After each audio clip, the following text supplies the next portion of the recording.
Well, hello and welcome to Understand Men Now. I'm your host, Jonathon, and I'm so excited to be shooting this short video for you today. Our topic, 99% of men treat women poorly online for this reason. Okay, so I'm sure this has happened to you. You've had someone you maybe swiped right with, and they swiped right, and you started a communication, and they just got flaky on you. They disappeared. They, didn't respond back. They waited a long time. And I'm only suggesting this as it happens online because when you meet someone organically, it's a different energy when you meet someone in person. And yet in today's world, especially if you're in midlife, almost 50% of all new relationships are happening through an online connection. But this flaky behavior, treating people poorly, is really the result of one primary reason. And I just wanted to lean into that with you today so you can get a better understanding, because when we understand things, we can make better choices.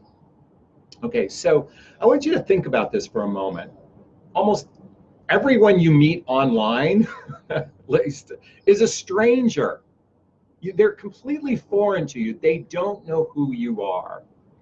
And remember growing up when you're told, beware of strangers, on a subconscious level, we literally treat people that we meet online as strangers. And in fact, it's almost worse, because when you actually meet someone in person who's a stranger, oftentimes we're polite. It could be the person at the grocery store. It could be the person crossing the street. It could be, any place you meet someone organically, they're a stranger. And yet what's interesting is that we treat them politely. But in the online world, it's almost the opposite. And this doesn't just happen for men. This happens to women as well. I've experienced in the dating realm completely poor behavior, flaky behavior, inconsiderate behavior.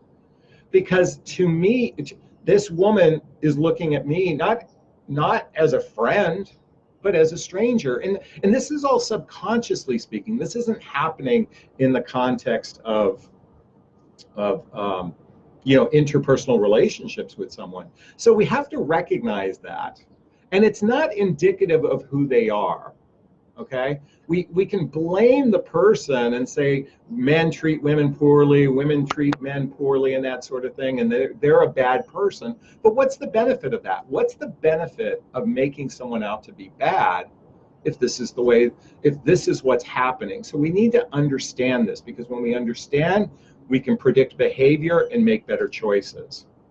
And one of the challenges with online is incredible poor communication skills in the initial conversation stage when people are texting.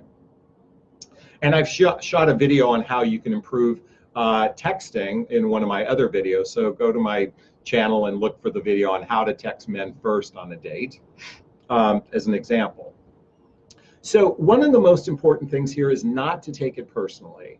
When I wrote my book, What the Heck is Self-Love Anyway?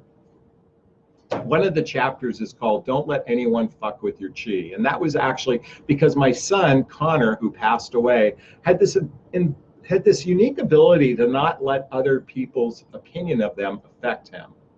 And so in this context, when someone treats you poorly, please don't ever take it personally. Don't consider it as a reflection of you. Some of you might do that. I know most of you don't, but some of you do. And it's important to stand in your sovereignty, to stand in your self-love in these particular cases, and recognize that this is just part of the problem. Now, you might want to say, give up on online dating altogether, or give up on online connections. And yet, as I said before, 50%, almost 50% of all new relationships are happening through an online connection. So I encourage you not to give up on the process. It's just recognize that most everyone's a stranger, and that we're all feeling fear. It's not just men, it's women too. And I know as much as you want that strong alpha male who's chivalrous and a gentleman and confident, men and women are scared.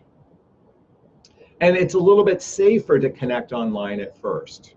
And there are beautiful relationships who have have connected through the online medium. In fact, I'm going to 2 weddings this year from people that connected online. And then last year I went to another wedding from someone who met online. And they weren't clients of mine, they were just friends of mine who met their partner online. So don't give up on the process just because someone treats you poorly, and just recognize the reason why they're doing that is because, hey, you're a stranger to them and they're a stranger to you.